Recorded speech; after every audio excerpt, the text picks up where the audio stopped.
साथियों, मैंने पहले आपको जो 2 दिन पहले मैंने एक वीडियो बनाया था वेल्डिंग डिफेक्ट्स के बारे में।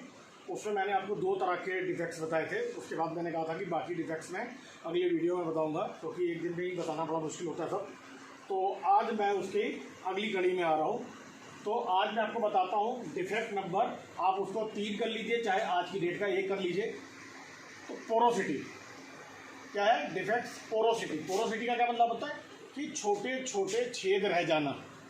जैसे ये देखिए हमारी प्लेट नंबर 1, प्लेट नंबर 2 में हमारी ये वेल्डिंग हुई पड़ी है, और ये देखिए वेल्डिंग के आपको छोटे छोटे छेद दिख रहे होंगे। ये अरुण जी आपको दिखा रहे हैं, ये देखिए छोटे छोटे छेद इस पर वेल्डिंग में दिख रहे हैं। तो ये एक डिफेक्ट है। ये क्यों होता है, इसका रीज़न क्या है? एक तो बेस मेटल जो है जिसको हम वेल्ड कर रहे हैं उसका साफ ना होना, पहला।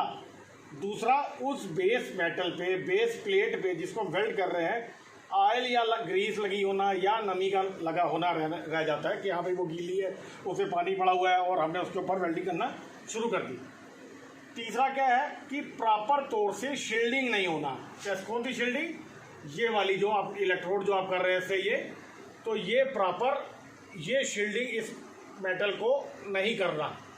ये जो आपको मैंने बताया था एटमॉस्फेरिक गैस है ये ली, हाँ, तो इसको प्रॉपर ये शील्डिंग नहीं कर रहा। तो ये चीज़ है कि इसका रीज़न। चौथा क्या? फ्लक्स का चेन आपने ठीक से करना है, या फ्लक्स कह लीजिए या इलेक्ट्रोड कह लीजिए, उसका आपने चुनाव सही तरह से करना होगा। और सबसे बड़ा जो इसका मेन रीज़न होता है ये पीछे छेद रहने का, पोरोसिटी का, ये मेन रीज़न।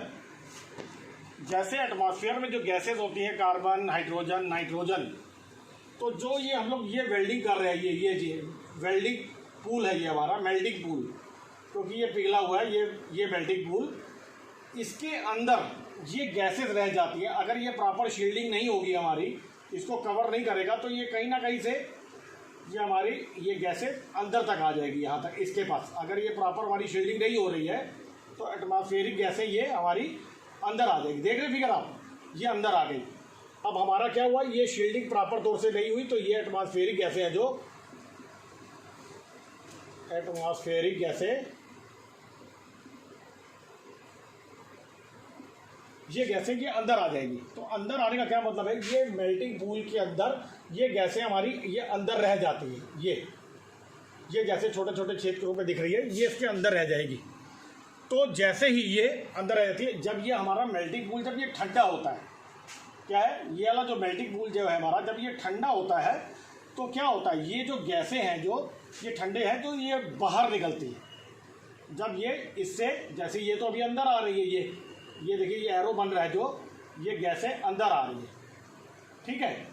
अब ये जब ठंडा हो जाएगा, ठंडा होने पर ये गैसें फिर बाहर निकलती है, ठीक है। ये जो अभी अंदर आ रही थी ये गैसें, अब वो बाहर निकलना शुरू होगी।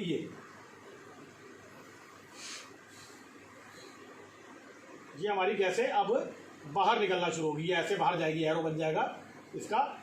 ये जब गैसें बाहर निकलेगी तो ये अपने पीछे छोटे छोटे छेद छोड़ जाती हैं, क्योंकि गैसें जहाँ से भी निकलेगी तो अपने पीछे कुछ तो निशान छोड़ के जाएंगी।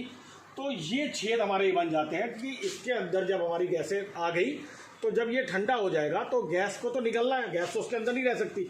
अब जैसे ही गैस ये बाहर निकलेगी, ये मेल्टिंग पूल ठंडा होने के बाद, पहले तो ये गैसें अंदर आ रही थी, पहले तो ये गैस हमारी अंदर आई, ये पहले गैसें हमारी अंदर आई।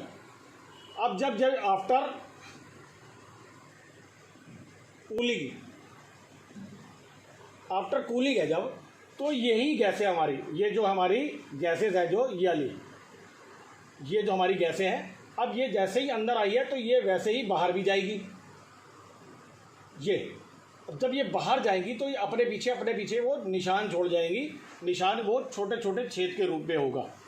तो इसकी हमको सावधानी क्या करनी है, आप पहले बेस मेटल को अपना साफ़ करेंगे। जो रीज़न है बस उसी रीज़न को हमने सही करना है। बेस मेटल है जो हम लोग वेल्डिंग मटेरियल है जो हमारा, उसको हम प्रॉपर, जैसे प्लेट नंबर 1, प्लेट नंबर 2 है, ये इसके ऊपर हमारी को जो ग्रीस लगी है, ऑयल लगा हुआ है, कुछ भी लगा हुआ है, वाटर रह गया, वाटर है, इसको हमने साफ़ करना है। बेस मेटल, ऑयल लगा होना या नमी रह जाना, हमने उसको पहले साफ़ करना है। शील्डिंग प्रॉपर ना होना, जैसे ये मैंने आपको शील्डिंग दिखाई थी, वो अगर आप इलेक्ट्रोड का चुनाव सही नहीं करेंगे, फ्लक्स का चुनाव सही नहीं करेंगे तो प्रॉपर शील्डिंग नहीं होगी। शील्डिंग नहीं सही होगी तो हमारे पास एटमॉस्फेरिक गैसों को अंदर आने का रास्ता मिल जाएगा। ठीक है, फ्लक्स का चयन आपने ठीक से करना है, मतलब इलेक्ट्रोड का चयन आपने सही करना है। बस अगर ये सही हो जाएगा तो ये हमारे जो बाहर की ये जो हाइड्रोजन, नाइट्रोजन और ये सब गैस है, कार्बन, ये हमारे इस मेल्टिंग पूल के अंदर नहीं आ पाएंगी। नहीं आएंगी तो हमारा जॉब बिल्कुल विदाउट डिफेक्ट होगा। और क्या है, इलेक्ट्रोड प्लस जॉब को प्री हीट ज़रूर करिए आप। ये तो एक आदत बना लीजिए कि इलेक्ट्रोड आपके पास जैसे नमी हो जाती है तो नमी की वजह से भी ये चीज़ आएगी। और अगर आपका जॉब अगर प्री हीट कर लेंगे तो प्री हीट करेंगे तो क्या होगा, साफ़ होने से ही आपकी नमी खत्म हो जाएगी, जितना ऑयल लगा होगा वो भी सब खत्म हो जाएगा। तो ये सब हमारा करने से हमारा ये डिफेक्ट से हम बच सकते हैं। हमको ये पोरोसिटी के रूप में हमको ये डिफेक्ट नहीं मिलेगा। ठीक है, मेरे ख्याल से ये आपको क्लियर हो गया होगा कि पोरोसिटी क्या मतलब होता है, छोटे छोटे छेद रह जाना। अब हम लोग आते हैं इसमें दूसरे नंबर पे। ये दूसरा नंबर डिफेक्ट या कल के हिसाब से चौथा, स्लैग इंक्लूजन। स्लैग का मतलब क्या होता है, फ्लक्स।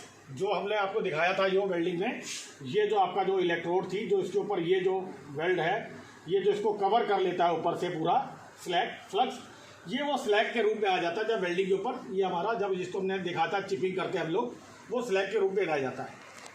तो क्या है, मेल्टिंग पूल में फ्लक्स का रह जाना या ऑक्साइड अंदर रह जाना।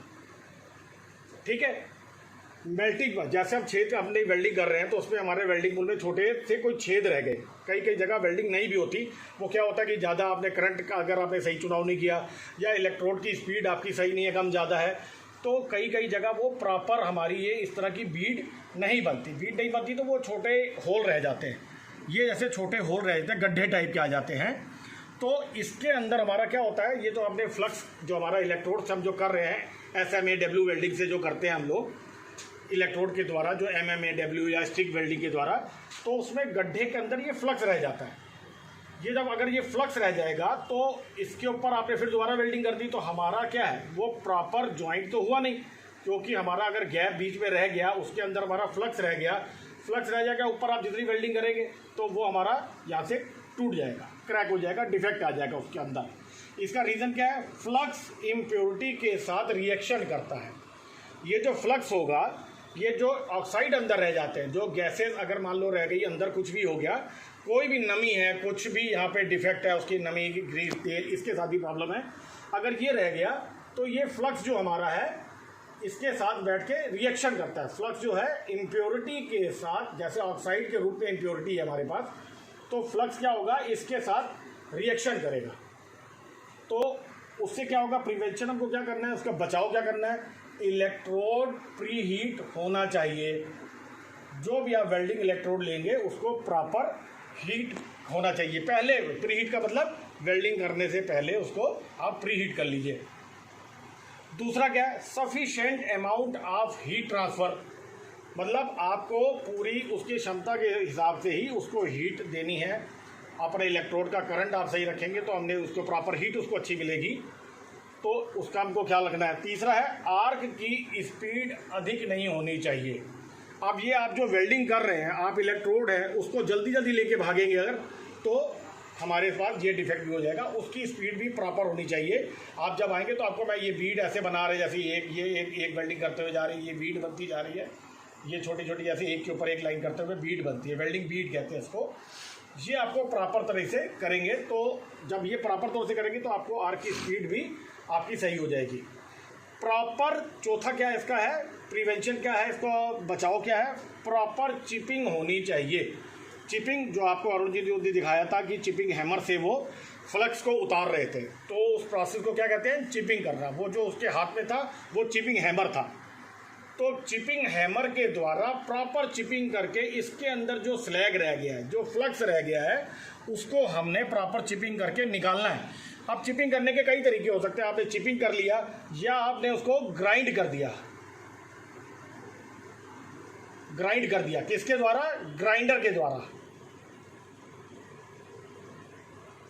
ग्राइंडर के द्वारा भी आप उसको सही कर सकते हैं कि वो चीज़ आपकी सरफेस प्लेन हो जाएगी, गड्ढा हमारा प्लेन हो जाएगा, तो हमारा अपने आप फ्लक्स निकल जाएगा, स्लैग रूप से वो निकल जाएगा। अगर छोटा मोटा रह जाता है तो उसको हम चिपिंग हैमर के द्वारा पहले उसको ठोक ठोक के उसको साफ़ करते हैं, फिर हम उसको वायर ब्रश से उसको साफ़ करते हैं, ताकि ये हमारा जो गड्ढा भी बन गया है वो प्रॉपर तरीके से साफ़ हो जाए, उसके अंदर फ्लक्स ना रह जाए। तो ये हमारा क्या हो गया, स्लैग इंक्लूजन, मतलब फ्लक्स का अंदर रह जाना। जब फ्लक्स बन जाता है, जब वो पूरा इसके ऊपर आ जाएगा तो वो स्लैग का रूप ले लेता है, जिसको आप उतार के किनारे कर देते हैं। तो स्लैग इंक्लूजन मतलब स्लैग का वेल्डिंग मेल्टिंग पूल के अंदर रह जाना। तो मेरे ख्याल से ये आपका क्लियर हो गया होगा। दूसरा स्लैग इंक्लूजन। एक तीसरा सा एक और छोटा सा डिफेक्ट है, डिस्टॉर्शन। क्या है? डिस्टॉर्शन मतलब ऐंठ जाना। जैसे देखिए 1 नंबर प्लेट 2 नंबर प्लेट की आपने इसको वेल्ड किया तो ये ऐसे टेढ़ी हो जाती है प्लेट। ये देखो, जैसे मैंने दिखाने की कोशिश की आपको, ये प्लेट थोड़ी सी देखिए ऊपर की तरफ ऐसे बेंड हो गई। तो इसका बचाव क्या होना है, आप प्रॉपर तौर से इसकी क्लैंपिंग करेंगे। क्लैंपिंग क्या करेंगे, जैसे ये हमारी प्लेट है, ये दो हमारी प्लेट है, तो इसको प्रॉपर तरीके से आपने क्लैंपिंग कर दी इसी के जरिए।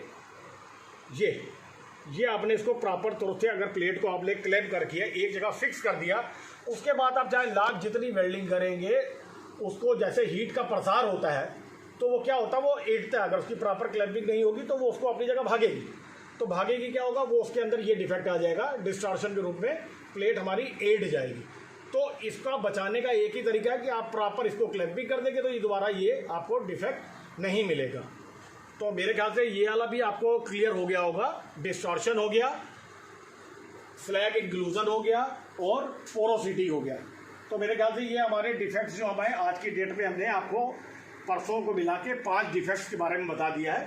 तो मेरे ख्याल से ये आपको समझ में होगा। इसका PDF मैंने ऑलरेडी आपको दे चुका हूँ पहले ही, आप उसको पढ़ते जाइए और इसको भी वीडियो भी देखते जाइए और आपको अच्छा समझ में आ जाएगा। बिल्कुल, मेरे को जहाँ तक उम्मीद है, अगर ये आपको अच्छा लगा हो, आपको समझ में आ गया हो, तो आप ज़रूर कमेंट करिएगा ताकि मेरा हौसला बढ़े। मैं आपको और अगला इससे रिलेटेड गैस वेल्डिंग के बारे में या गैस कटिंग के बारे में, एसिड क्लीन कटिंग के बारे में भी एक वीडियो आपसे शेयर करूँगा, तो आपकी नॉलेज और अच्छी उसमें इंक्रीज़ हो जाएगी, आपको अच्छा समझ में आएगा।